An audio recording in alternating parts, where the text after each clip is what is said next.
Okay, so I was going to answer your questions that you had asked. I didn't get to this one yet, but I will try to get to that one tomorrow. Okay, so on 5.1.3, you had the mean right and had just missed the standard deviation. So when I work this, I click on this and click on Open in Excel, and that way it puts all of this in Excel. So I have that. I just have to find which one it was. I think it's this one. So here's what we just saw, and this is all of my calculations. So I didn't really label the columns, but when you're doing probability, to find the mean, you have to take each outcome and times it by the probability. So I did 0 times 0.29. So I put equals this cell times this cell, and I pressed enter.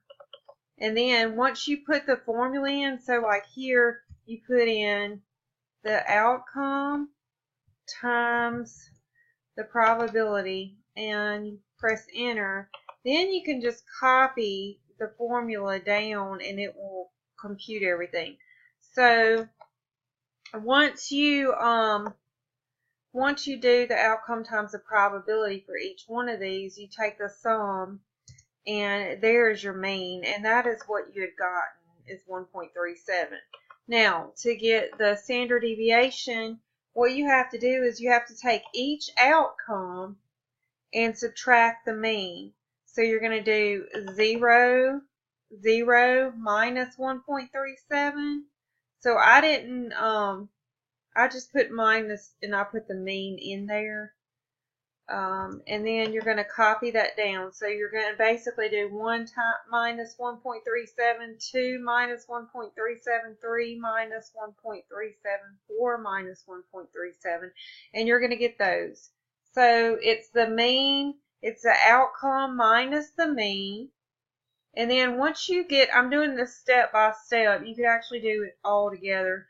Once you get that number, you're going to take that number, the difference between the outcome and the mean, whatever you get, you're going to square this. So I just use the formula negative 1.37 times negative 1.37.